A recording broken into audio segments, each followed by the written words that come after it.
It's time for the show that engages with people of the combat sports world. And now, presenting the reigning, defending, undisputed combat sports show champion of the world, Flash Knockdown.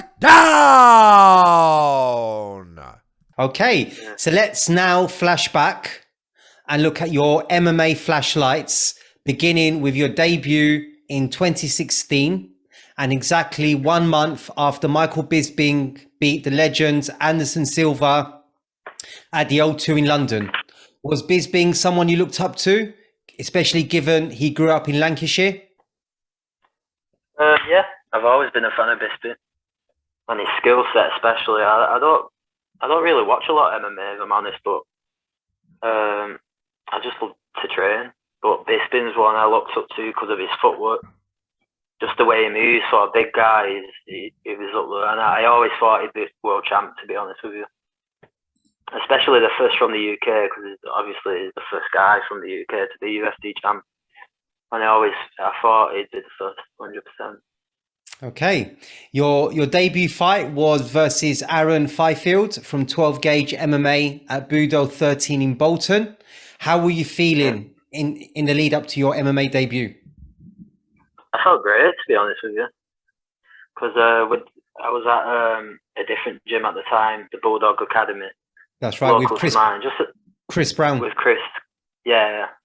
He's a jiu-jitsu black belt, class guy, but it was more of a jiu-jitsu gym. But we haven't got many MMA gyms around here, you see. Just a small town outside of Manchester, you know. So there's not many places, and I can't travel at 15, 16 years old. So I just did what I could with what I had there, you know. But yeah, debut fight, I was scared, if I'm honest with you. But yeah, it is what it is. But you still made that walk? Yeah, 100%. I loved it. Damn, love that. Wow. So he unfortunately caught you in an armbar submission after only 43 seconds of the fight. Given you come from a BJJ background, was losing in that way disappointing? It wasn't too bad because I dropped him. But I dropped him with the first punch I threw. And landed in his guard, and he was like 2-1 at the time. That's my debut, and I think it was at featherweight, and I was 16.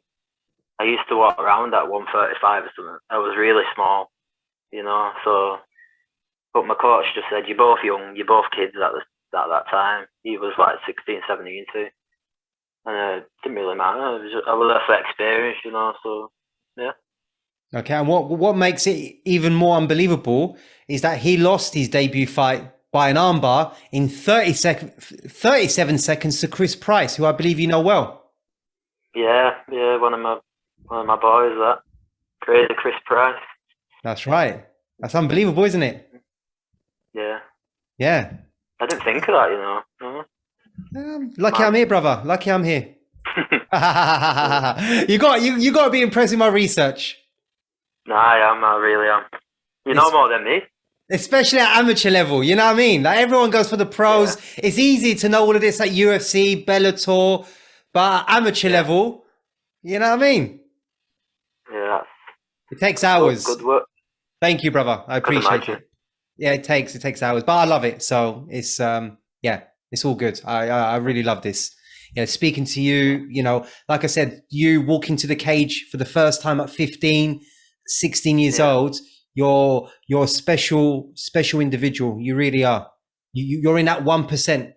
I don't understand your mentality. I don't get it. You know, but that's a compliment. Some say it's stupid. Some say it's... No, it's not stupid. No, but... You're special. That's what you are, mate. You're special. You're welcome. So 4 months later, you're up the M62 to Leeds for AFC 2 in a bantamweight contest against Ben Moss of Fight Ministry Hull.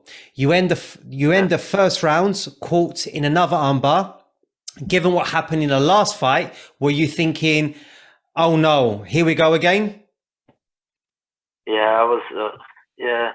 I was thinking I'm not getting caught with this submission again. There's no way. But I think I hitchhiked out of it, and I was stuck against the fence, and the 10 seconds went, and I thought, you're not having this, no way. But yeah, and then started the second round strong, I think. Yeah. Yeah, you did. So on to the second round, your footwork allowed you to land a short right hand, which had him wobbled. Had he not gone in for the clinch, do you feel that was the moment to capitalize? Yeah, 100%. But like we said, I was only a young kid, and he was a grown man, you know. So I didn't want to rush in too fast, and he was really strong. So yeah. Yeah, because you made a trip, if I remember, but you just couldn't make top position. Yeah. He was just superhuman strong to me back then. That's Just right. a kid, so yeah. That's exactly right. So you lost that fight via decision. Despite that, were you feeling satisfied with your performance or feeling more disappointed because you now have a 2-0 record? I wasn't satisfied with I was more satisfied going 3 rounds, if I'm honest with you. Not with the performance. Performance is what it was, you know. But yeah, going 3 rounds was very valuable at that time. Yeah. Okay, so we now move on to your third amateur fight, less than 2 months later, and back at Budo in Bolton, where you defeated Corey Vernon via guillotine choke, 59 seconds into round number 2. How important was it to get back to action and to winning ways? Yeah, I think if I didn't win that, I would have quit. If I'm For honest real? with you, yeah. And I'm not a quitter, but it would have got to me really bad. So yeah, it would have got to me that. Whoa. But that's what was going through my mind before the fight. I was thinking, if I lose this again, like, is it worth it? You know, I could play football or something, you know, easier and not getting embarrassed, you know. So yeah, that's what I was thinking at the time. And your coaches, I won. So you won. And did your coaches share your sentiments, or was that something you kept to yourself? you're the first person. The first person to tell now. To be honest with you, that's what I was thinking. Wow. Coaches didn't know anything about it or anything like that. So this is the first time that you've disclosed that? Yeah. I mean, I've told family, you know, my mum and dad and stuff like that, but no one outside of family. Damn. So then tell us, describe the feeling of winning your first fight. Was it relief? Was it? Yeah, it felt good, especially coming with submission. Like, I knew that Corey was a blue belt at the time. I'm coming out of Fulham Kazan, which is SBG Bradford now, which is a quality gym. Like, they produce killers. So, and they're a grappling based gym. So to submit him was good. It felt good. Yeah, he was a tough lad as well. He took a crack. So Yeah, he did. Yeah. Wow. So we flash forward now, Cameron, to June 2018 and versus episode 9 guest JJ Jones at Cage Warriors Northwest Academy 3 in Liverpool. That was your first appearance inside the cage for 10 months. I assume that had to do with the injury sustained in your last fight versus Ash McCracken. If so, what happened there? I'll start with the Ash McCracken fight. I took that on a week's notice. Well, less than a week's notice on FCC, which I shouldn't have. But I had a teammate, Corey, who actually coaches me now, coaching my striking, everything to do with the MMA. He was fighting on the Sunday after on Budo in Bolton, so we literally went to the weigh-ins for him, and I got a call FCC message saying, "Do you want to fight like today?" So I'm like, all right, 100%, because I've just done a fight camp with Corey, and I'm thinking, well, I'm here, I'm in Bolton, you know. So I thought I'll fight him, and yeah, it didn't go to plan. I just quit mentally. A lot went on. leading like in there as well, like a few injuries and stuff like that. But I'm not going to mention any of that. But to be honest, I did quit in there.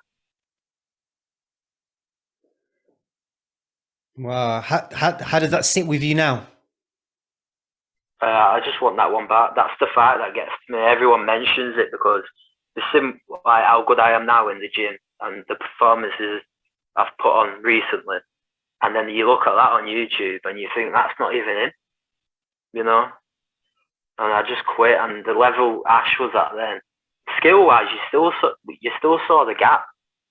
Like I was a lot better than him. I was just younger, and I was on a big show, and I was just like, "What am I doing here?" I didn't even want to be there, and it was just weird. Yeah, it's a weird one. So what kind of injury did you sustain? Because you were holding your left ankle, was that right? It was more of my knee. I had I think I pulled guard, and I had double butterflies, and I tried to sweep him into an armbar, and my leg like popped a little bit, and even people cage side are listening to the pop, and I'm looking at their reaction, and I'm thinking I'm just gonna quit here. I don't want none of this, because if that's their reaction, like what am I feeling? You know, with the adrenaline and stuff. Like anything's going on, so I thought I'm just gonna call it a day. I wish I didn't, looking back, but everything happens for a reason, doesn't it? It's exactly right, brother. Wow. So back to the fight with JJ. You refused JJ's offer to touch gloves. What was the reasoning behind that, as it's something you've done before, including your last fight? I don't really remember. I think it was just one of them things. Just not in the mood. Honestly, I couldn't tell you. No. Well, before that fight, I had a really bad weight cut, because that's the most I've cut. I think it was a catch weight. Am I right? Yeah, I think it was. I think it actually was a catch weight. Sorry. Me and my coaches were thinking about going to 125 at the time, because I was still young, you know. Goodness. And they thought that I'd be a huge 25, you know, with my height and stuff like that. So that didn't go to plan. The day before, I was in hospital. Like, I lost eyesight in my eyes and everything. I couldn't see or anything, just because I was so dehydrated. But I didn't want to pull out because it was on Cage Warriors. So I'm not pulling out of this fight. And I want the experience, even if I lose.